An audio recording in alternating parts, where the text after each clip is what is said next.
সকলের প্রতি শ্রদ্ধা ও ভালোবাসা রেখে আজকে আমরা 9 নম্বর ক্লাসটি শুরু করতে যাচ্ছি। তো আজকের ক্লাসের বিষয় হলো আসো, অসো, ইয়সো এবং হেসো। ঠিক আছে, তো আজকের যে ক্লাসের ব্যাকরণটি সেটি আমি নিয়েছি অধ্যায় নাম্বার 32 থেকে। দ্বিতীয় যে ব্যাকরণটি আছে আসো এবং অসো সেটি আমি নিয়েছি, এবং আমি সাথে নিয়েছি ইয়সো এবং হেসো। এবং হেসোটা কোত্থেকে আসে? আমরা যখন আইও অয়ো হেও শিখলাম, এবং আসোয় অসোয় হেসোয় শিখলাম, এবং আজুসেও অজুসেও হেজুসেও শিখলাম, এই যে প্রত্যেকটা ব্যাকরণের সাথে হেইও হেসোয়ও হেজুসেও ঠিক সেইভাবে হেসোটা এখানে আসছে। ক্লিয়ার? এবং ইউজটা কেন আসছে, এটা কখন ইউজ হয় সেটাও আমি শিখাই দেব। ঠিক আছে, ওকে। তো এই যে এই ব্যাকরণগুলা, প্রত্যেকটা ব্যাকরণের কিন্তু একটা আলাদা আলাদা সিস্টেম আছে। ওই সিস্টেমে কিন্তু ব্যাকরণগুলোর ব্যবহার হয়। আমরা ধাপে ধাপে সবগুলা জানব। তো প্রথমে যদি আমি বলি, আসো এবং অসো ব্যাকরণটি দুটি কাজ যখন সময়ের সাথে চলে সেই অর্থে ব্যবহার হয়। এখন উদাহরণ কি হতে পারে? উদাহরণ হইল গিয়া যে আমি বাজারে যাইয়া ভাত খেয়েছি, অথবা আমি পার্কে যাইয়া ফুটবল খেলেছি।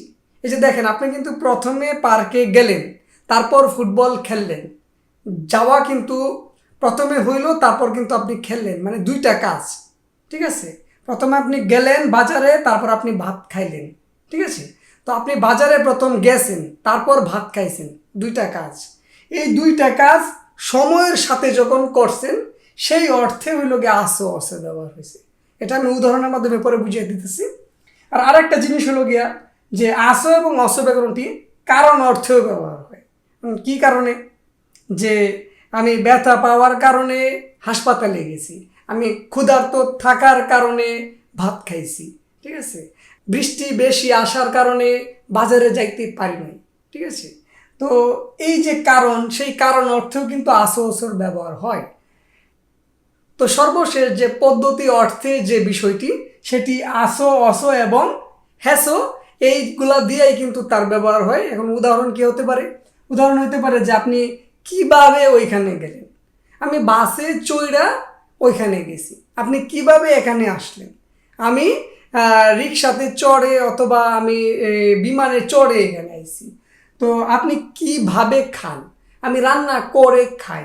এই যে বাসে চড়া একটা পদ্ধতি, আমি রান্না কইরা খাই সেটাও একটা পদ্ধতি। এই যত রকম পদ্ধতিতে যত কাজ করেন বা যাই করেন, সেই পদ্ধতি অর্থে আপনার হেসো, আসো, অসো এগুলোর ব্যবহার হয়।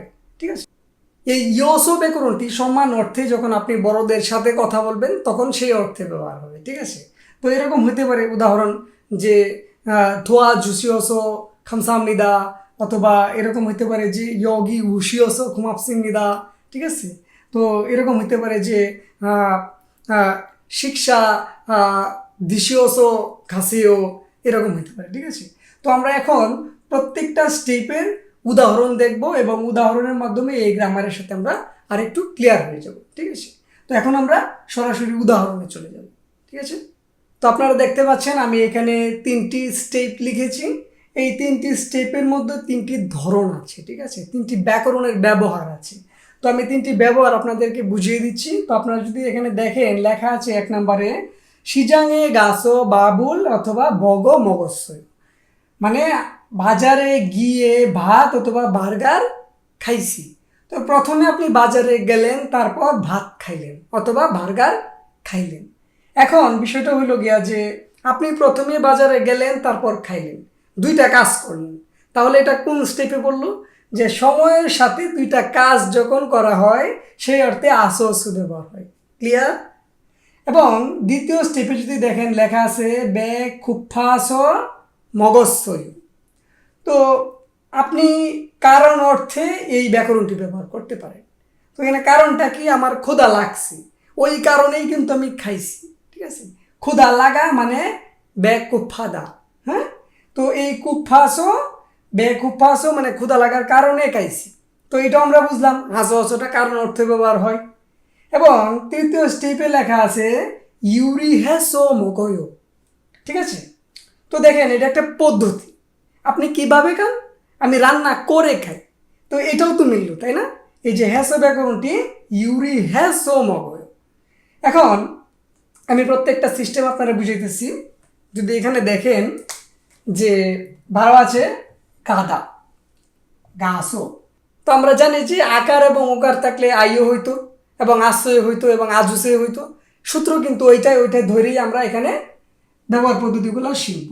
তো গাদার দা বাদ দিলে তাকে আকার, সেই জন্য আসবে আসো। ক্লিয়ার? এই আসোটা আসছে। গাছো, সিজাঙ্গে গাছো বাবুল মগজসই, এটা অতীতকাল, ঠিক না? আমি বাজারে গিয়ে ভাত খাইছিলাম, অথবা আমি বাজারে গিয়ে ভাত খাইছি। ঠিক আছে? ক্লিয়ার? দুইটা কাজ করছেন আপনি সময়ের সাথে, এই কারণে আপনার আসো আসো ব্যাকরণটি ব্যবহার হইল। গেল ধাপ এটা। এখন 2 নম্বর স্টেপে দেখেন যে বে খুব ফাদা, বে খুব ফাদা, দাটা বাদ দিলে থাকে কি আকার, ফা আ, এই জন্য আসো আসছে। ওকে, বে খুব আসো মানে ক্ষুধা লাগার কারণে মগজ তৈরি খেয়েছি। তো এখন যদি আপনার প্রশ্ন করে যে আপনি কেন খাইলেন, আপনার একটা কারণ দেখাই দিব না? তো কারণটা কি? কারণটা হলো কি আমার ক্ষুধা লাগার কারণে আমি খাইছি। ঠিক আছে? তো এই যে ক্ষুধা লাগার কারণে আপনি গেছেন, সেই অর্থে আসো আসোর ব্যবহারটা হইল। এবং 3 নাম্বার আছে দেখেন ইউরি হ্যাসো মগয়। এখন আপনারা যদি প্রশ্ন করে কেউ যে আপনি কিভাবে খান, তো হ্যাঁ, আমি হাত দিয়ে খাই। ঠিক আছে? তো এটাও একটা পদ্ধতি। আমি রান্না করে খাই, সেটাও একটা পদ্ধতি। তো এখানে যেটা আসছে সেটা হলো গিয়া যে আমি রান্না করে খাই। হ্যাসো, হাদা মানে হেই হইতো আগে, হে জুসে হইতো আগে, হ্যাসো হইতো আগে। ঠিক সেম এখানে হ্যাসো হবে, কারণ এই গ্রামারটা হলো আসো আসো হ্যাসো। তাই হ্যাসোটা আসবে ইউরি হ্যাসো মগয়। কিভাবে খান? রান্না করে খাই, হ্যাসো মগয়। এখন আমরা যাব বাক্য তৈরির মাধ্যমে আমরা ব্যাকরণগুলো শিখব। ঠিক আছে? তো চলুন আমরা বাক্যগুলা দেখি এবং ব্যাকরণগুলা চিনি। তো এখন দেখতে পাচ্ছেন আমি এখানে 6টি বাক্য লিখেছি। সেই 6টি বাক্য থেকে আমরা ব্যাকরণের কি ব্যবহার করলাম এবং কোন ব্যাকরণের কি অর্থ প্রকাশ করে সেগুলো আমরা শিখব। ঠিক আছে? পাশে আমি যে অর্থগুলা লিখেছি সেগুলোর থেকেই কিন্তু এখানে ব্যাকরণের ব্যবহার হয়েছে। তো আপনারা এগুলো খাতায় লিখে রাখুন সুন্দর করে। তো এখন আমি বুঝাচ্ছি আপনাদের। আপনি যদি প্রথমে দেখেন 1 নম্বরে লেখা আছে হাক্কুয়ে গাছো কুম্বু হেয়, এর মানে হলো গিয়ে বিদ্যালয়ে গিয়ে, হাক্কুয়ে গাছো বিদ্যালয়ে গিয়ে কুম্বু হেয় পড়াশোনা করি। তো এখানে 2টি কাজ, প্রথমে আপনি বিদ্যালয়ে যান, তারপর আপনি পড়াশোনা করেন। তাহলে কি হলো, আমাদের 1 নাম্বার স্টেপে পড়ে গেল। ঠিক আছে? আশা করি আগের স্টেপগুলো আপনি লিখে রাখছেন, মিলাই আনেন। ঠিক আছে? তো গাদা দা বাদ দিলে তাকে আকার, সেই জন্য আসছে গাছো, মানে কুম্বু হাদা থেকে কুম্বু হেয়। ওকে। 2 নম্বরে যদি দেখেন লেখা আছে জিবে গাছো শিসেও, তো এটা একটু সম্মানী অর্থে বললেন আপনি আপনি কইরা যে বাড়িতে গিয়ে বিশ্রাম করুন। তো প্রথমে কাউরে বাড়িতে যাইতে বলতেছেন, তারপর বলতেছেন বিশ্রাম করতে। 2টি কাজ প্রথম স্টেপে পড়ে গেছে। ঠিক আছে? আশা করি বুঝতে পারছেন। তো এখানে ব্যবহার হয়েছে গাছো শিসেও, গাদা মানে গাছো, শিদা শিসেও। আশা করি বুঝতে পারছেন। ওকে। তো সেও কেন ব্যবহার হয়েছে আগের ভিডিওতে আমি কথা বলেছি, আগের ক্লাসে। ওকে। 3 নাম্বার শিকদাঙে ওয়াসো মগুসেও, তো প্রথমে রেস্টুরেন্টে আইতে বলতেছেন, তারপর বলতেছেন খাইতে। 2টি কাজ, প্রথমে রেস্টুরেন্টে আসেন, তারপর আপনি খান। তো এটাও প্রথম স্টেপে পড়ছে। ঠিক আছে?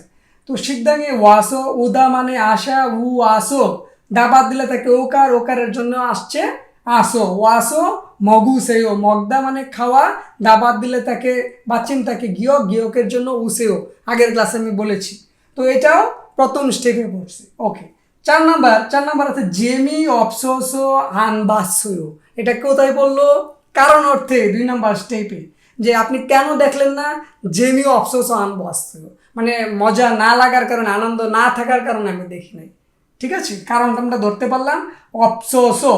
5 নাম্বার মাসিসোসো ঝাল মগসোয়ো, তো এটাও একটা কারণ, আপনি কেন বেশি খেলেন, ভালো করে খাইলেন। ঠিক আছে? এত মজা করে খেলেন, তো স্বাদ লাগার কারণে, অথবা স্বাদ আছিল বিধায় আমি ভালো খাইছি। ঠিক আছে?